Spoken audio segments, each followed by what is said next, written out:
不滿嘅旅客報警之後，留喺青衣一間酒店。佢哋話一行60幾人嚟自唔同省市，喺深圳參加香港遊。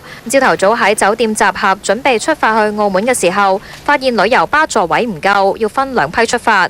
其後旅遊巴未按原定嘅時間翻返去接佢哋不滿行程延誤，拒絕上車。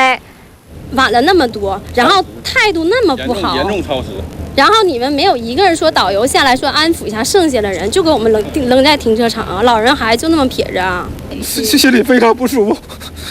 對香港講法治社會完全是在欺詐，要求我們收屍，不收屍打車去趕，他們自己一點不收屍，這是誠心誠為嗎？涉事嘅團友話：今日係香港最後一日嘅行程，原定佢哋係要過澳門同埋珠海玩，然後喺嗰邊留宿。喺本港負責接待嘅萬隆國際旅行社話，行程延誤咗1個鐘。佢就話浪費咗佢1個鐘頭嘅時間，就要我賠償3000蚊一個人。講漏咗嘴就係話佢哋喺香港仲有其他嘢辦，佢哋諗住喺香港辦完其他事自己返大陸。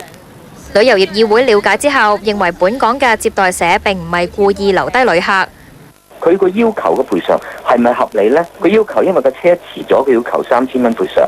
另外要求3日喺香港嘅住宿。我知道我哋香港接待社呢就揾咗內地嘅組團社呢係同佢哋講嘅，咁啊結果係解決咗嘅。7個旅客呢就即刻翻內地，其中有4個呢就今晚住咗1晚，咁而家聽日先去澳門。董耀中認為黃金週旅客多，難免會出現瑣碎糾紛。